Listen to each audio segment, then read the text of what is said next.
Hello, glorious coaches. It is me, Coach Garrett. Let's talk about safety and spotting. Specifically, we're going to mostly cover barbell movements in how we generally are going to spot those and think about safety within Sulcana. So, a few big ideas around safety and spotting. The first, especially with spotting, is communication. So, even if you've worked with someone before, you might still take a moment before you do your lift or before you spot them to say, here's what I'm planning. Does that make sense? How do you like to be spotted? Stuff like that, so that there's not anything left unsaid once people get loaded up and are failing under a bar. You don't want that to be a time where you're like, I thought we were doing this. So, making sure, for instance, bench. I like to be spotted without touching, and I like to be left to struggle for a while before I get help. And maybe I almost stop moving, but the bar doesn't start moving back down, and I can still finish the lift. I would be upset if somebody swooped in and saved me at that point when I was still feeling like I could finish the rep. Other things, if you have two people spotting, you might want to say, hey, we're going down like this, following the bar. And some of that is like, this is how we're going to spot, and some of it is just being in sort of visual communication with that person as you're both following the bar down and following the bar all the way to the re-rack. So communication, key. Completion, especially when we're spotting, we talk about everybody involved is completing the lift. So in the case of a back squat, at no point, even if you have two spotters, are you, as the lifter, kind of going to let go of the bar and get out of there? That could leave your spotters in a very awkward position. They are there to assist you as much as you would need to complete the lift and re-rack the bar.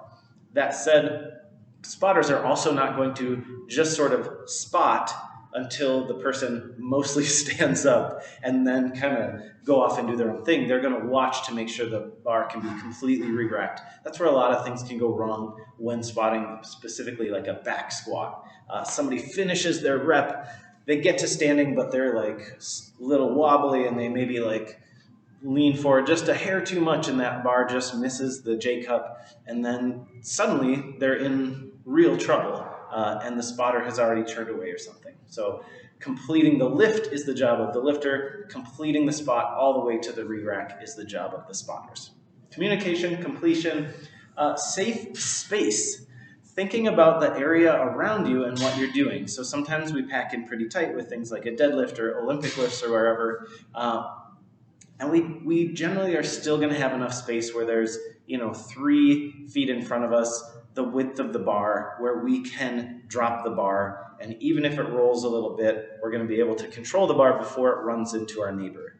Oftentimes we're putting plates on and off, we're putting clips on and off. We need to make sure those things are far enough away from where the plates are going to hit, that we don't hit an edge of a plate and have that bar either come bouncing back towards our knees or shins or bouncing forward into our neighbor's stuff.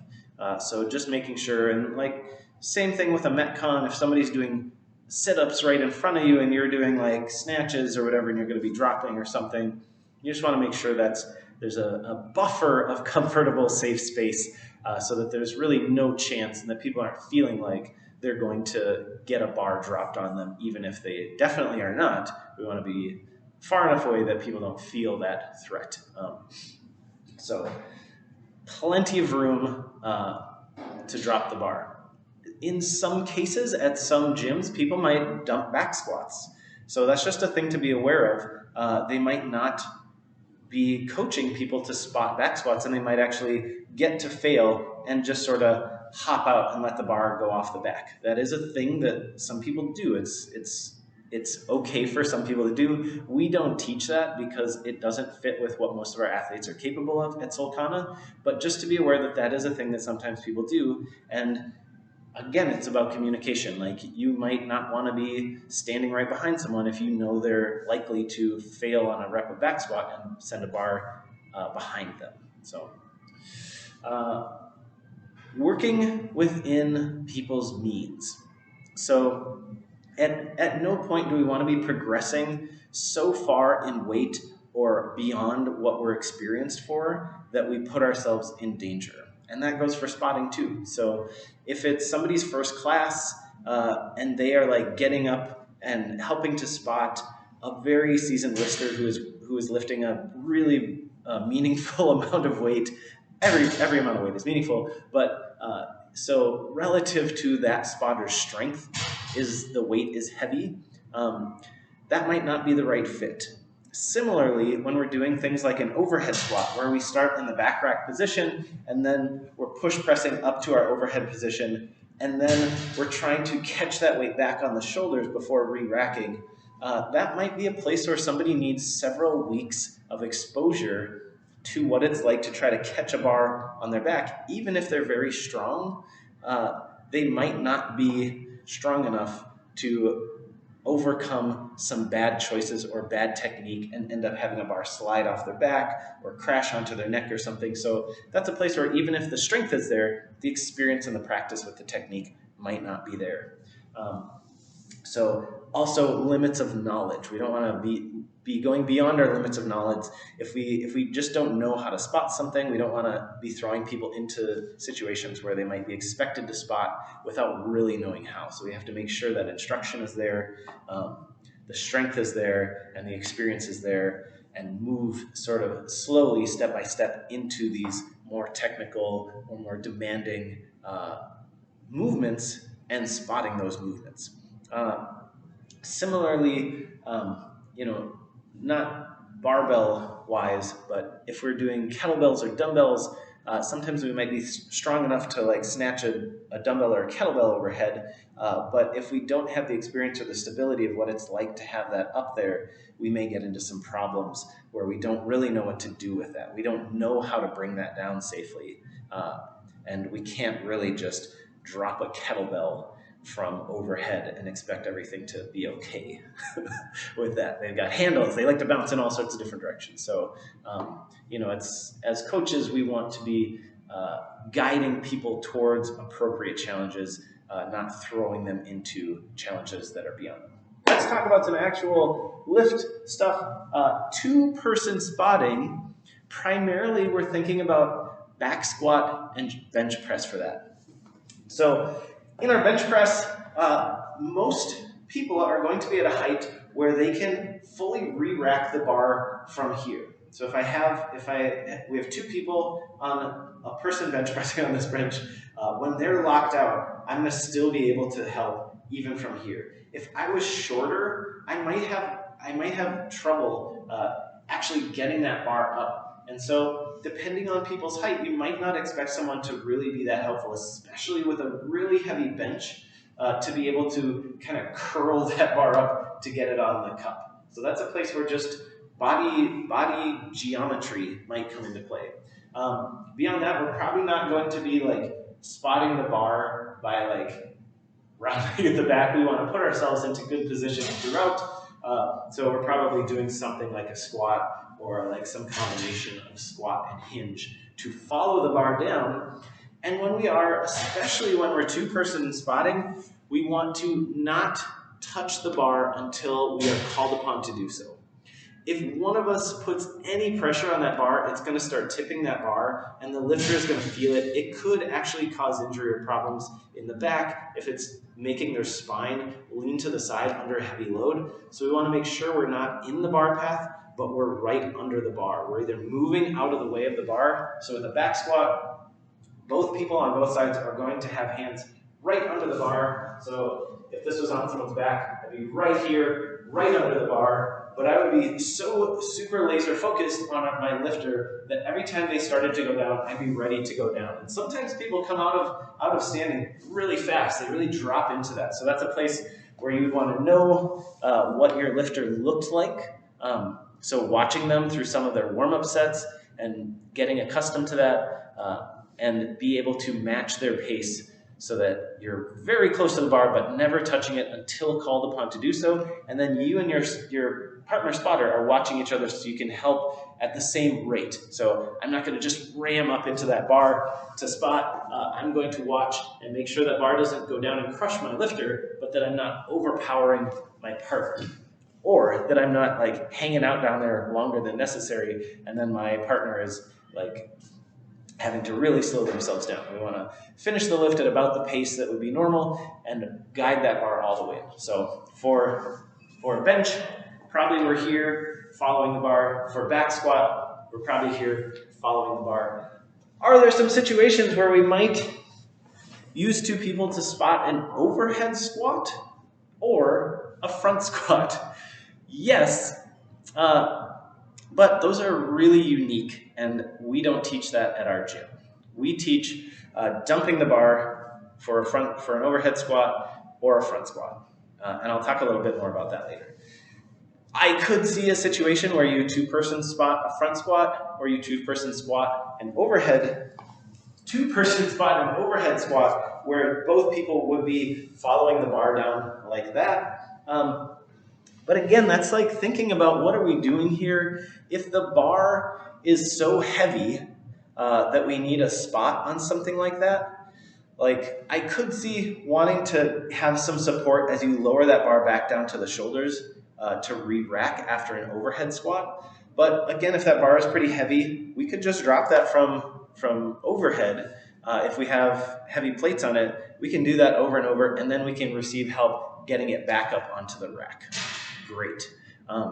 So I think there's very little reason to get into something like that. I think this would be part of a very specific program where people were doing higher volumes, and this was a very regular thing where they really wanted that support coming out of a really heavy overhead squat, but not dropping it and just getting some assistance re-racking. Again, we don't teach that. I think it's reasonable. Same with a front squat. If we're going to drop a front squat, we want to have good mechanics of dumping that, because when we're doing our clean, we're not going to have people spotting our clean, and we want to work towards a fairly heavy clean, and it tends to be really safe for people to dump a front rack barbell forward most of the time. So again, we'll talk about that. One person spotting. This is not something we do a lot of at Solcana. The place where I would recommend it most often would be bench. And again, this is like working within what is reasonable for a person. So if I'm spotting someone whose bench is enormous, I'm not that strong in helping a bar up this way. I do better if I get my hips really close and I'm really ready to like use my legs to help bring that bar back up. I'm a lot less ready if I'm back here and I'm trying to like help in this way. That's not going to work. So if we are one person spotting, we're thinking of getting that foot in pretty close. Again, we don't want to be in the path of the bar, but we want to be able to get our hips really close to the bar and help that bar up. So one hand over, one hand under is a great way to make sure you're not going to accidentally push the bar onto their lower abdomen. That would be a nightmare scenario. And you're able to help from the center of the bar to come up all the way to that re-rack. That's a place where it can make sense to have one person if their strength relative to the lift is high.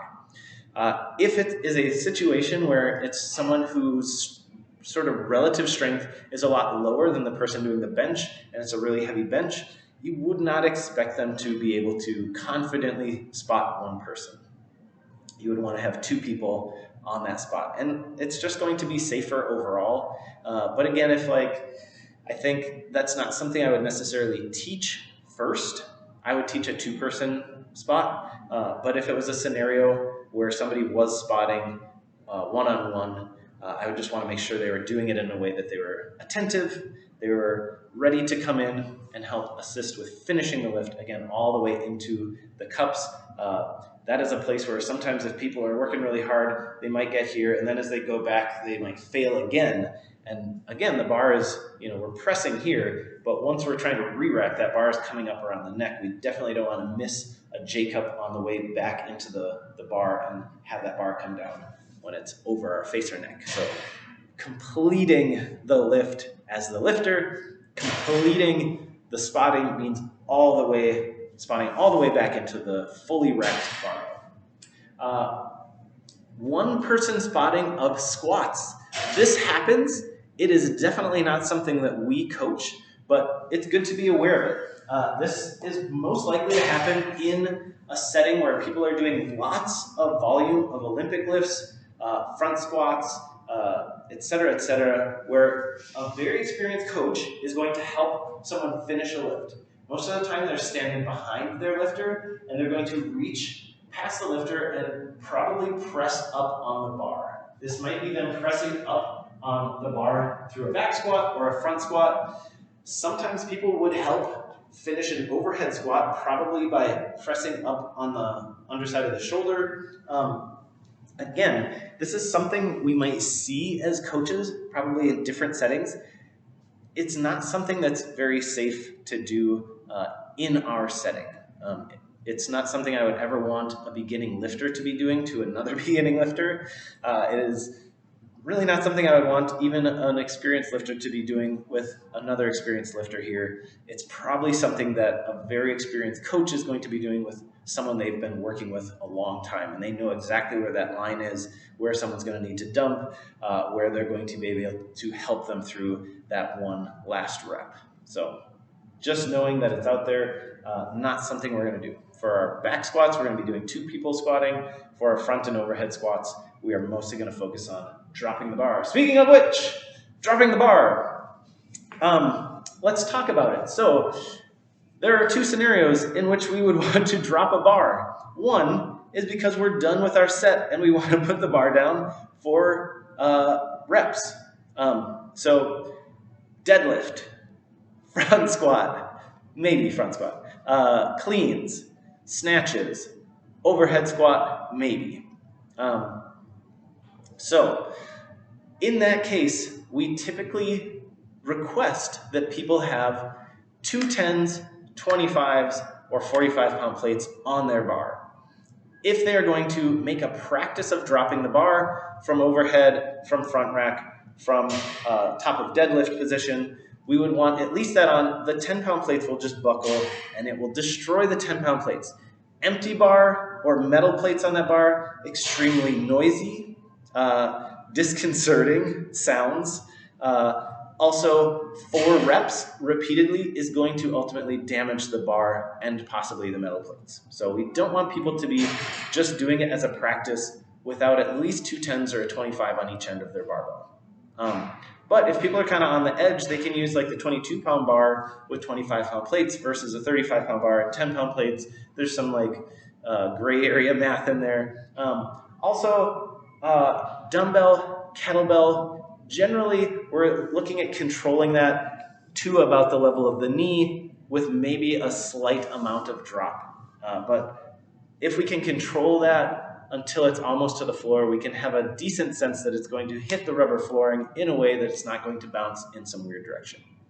Now, a drop for a safety issue can happen anytime for any reason. Maybe I complete an overhead squat and my shoulder is just on fire or something, and I just know I need to get out of there. I have my safe space because I am paying attention to that. I'm using a bar with 10-pound plates on it. I'm using an empty bar. Whatever it is, I'm going to press that thing forward and take a step back, and that's going to be that. So I think it's useful to be able to recognize when dropping of the bar is happening on purpose for reps as a practice, and in which case we want to make sure people are respecting the equipment's longevity so we're not just like burning through 10-pound plates all the time. And when dropping the bar is happening for a safety issue, which we want to practice so that people know it's an option.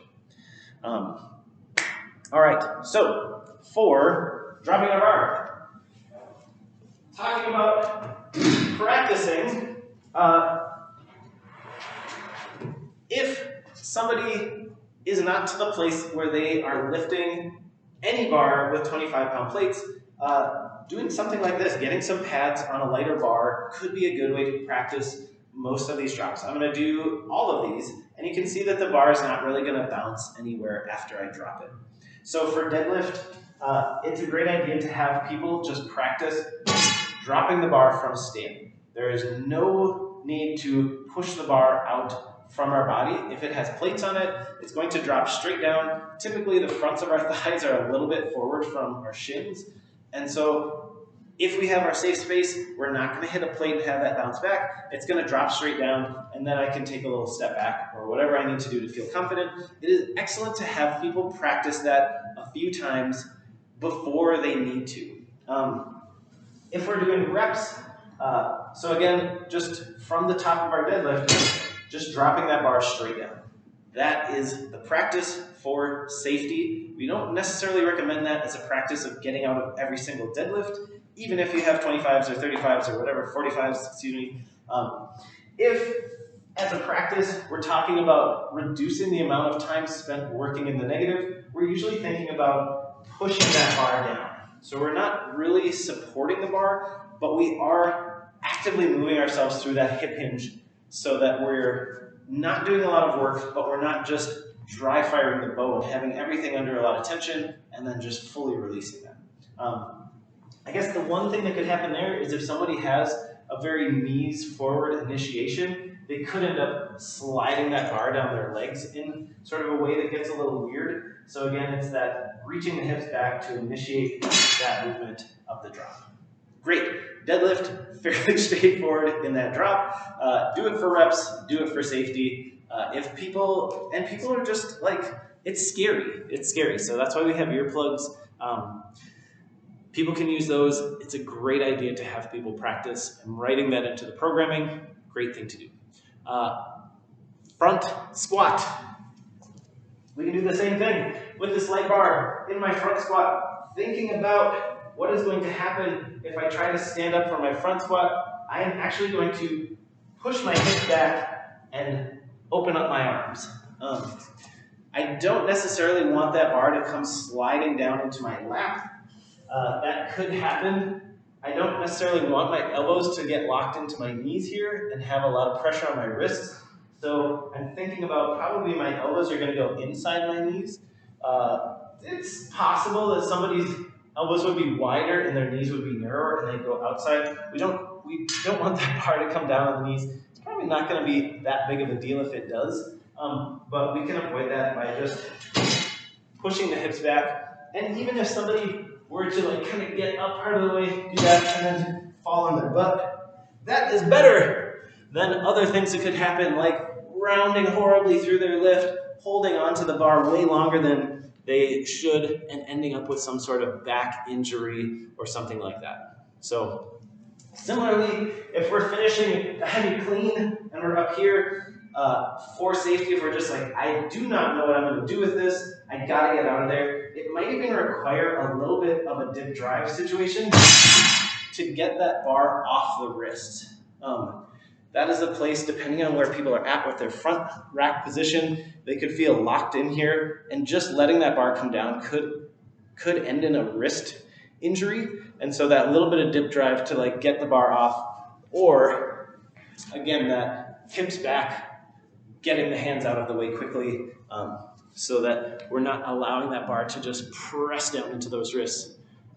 Great idea. So again, you can see I'm dropping this 22-pound bar into these bolsters.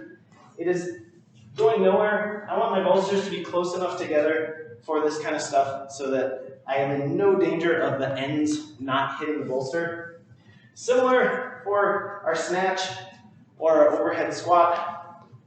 If I catch a snatch up here, generally I don't want to have to lower the bar to my chest in this wide snatch grip. That's not generally going to be great with the shoulders. Most of the time, what I'm cueing is bringing that bar straight down, catching at the hips. With a light enough weight that we're doing for reps, we want to be able to come straight down, catch with the hips. Again, that's a skill thing. That takes practice to be able to come up onto the balls of the feet and reverse that hip hinge, reverse triple extension to cushion the bar down onto the hips. But that's what we're doing versus having that bar swing up front and yanking on the back with no mechanical break. So that's another thing to practice, is with a light bar, popping the bar up, having the bar come straight down, breaking on the hips, and then we can set that bar down. But again, for safety or for reps, we can just toss that bar down in front. Usually, there's not a lot of chance that we're going to drop that straight onto our head, but we do want to cue people to press, and they can like step back if they want to. Again, if we're doing that for reps, we're thinking about 2 10s or 25s on our bar, but this is a great way to practice bailing out of an overhead squat or a snatch. And for overhead squat, this would be even more acceptable if we're down here and we're trying to get up and we just can't do it. Again, just letting that bar go forward. So there's most of the barbell stuff we're going to cover. Thinking about a few thoughts for our dumbbell and kettlebell. So dumbbell, it is somewhat, you can like let a dumbbell go behind you and walk away from it. Not great, but again, for safety, if somebody is losing it, we don't want them to hold on to and fall backwards or like twist or something awful like that. So this is not a thing we're going to cue people on necessarily, but it can be like that we could dump the dumbbell behind us and move away from it. With a kettlebell in a front rack, most of the time that's just going to fall down front. Great, no problem. Once we get into an overhead position, if that thing starts to go behind me, that is a situation that can be hard to get out of. So again, this might not be the kind of thing that we're going to coach a lot of, but this is a reason to really, even if people are very strong and can snatch a heavy kettlebell up reasonably well, just knowing that they might be limited by the ability to aim back there, and if they do get into the situation where that kettlebell is pulling back on them, they might get into trouble. So first course of action is keeping people working within their means of experience and knowledge. The second thing is we could, if we're doing lots of like kettlebell snatch stuff, make sure people knew that if the bell starts to go behind them, that they need to get their body facing the bell. So if my bell is going over the back, I'm going to turn towards that bell as quickly as I can and guide it down in front of me. If my bell is kind of going off to this side, I might turn the other way so that my hips are facing where the bell is going. If the bell starts to fall behind me, that is going to pull me back into all sorts of weird positions that I do not want to be in. I don't want to see anybody else in those positions. This is very quick and dirty. I think we want to take some steps back from that and make sure we're guiding people towards appropriate challenges for their strength, for their knowledge, for their experience, and in general, we don't want people to get into these situations where they have worked beyond that. So a lot of times we are working on spotting, we're working up to failure, we're doing spotting so that we can work up to failure.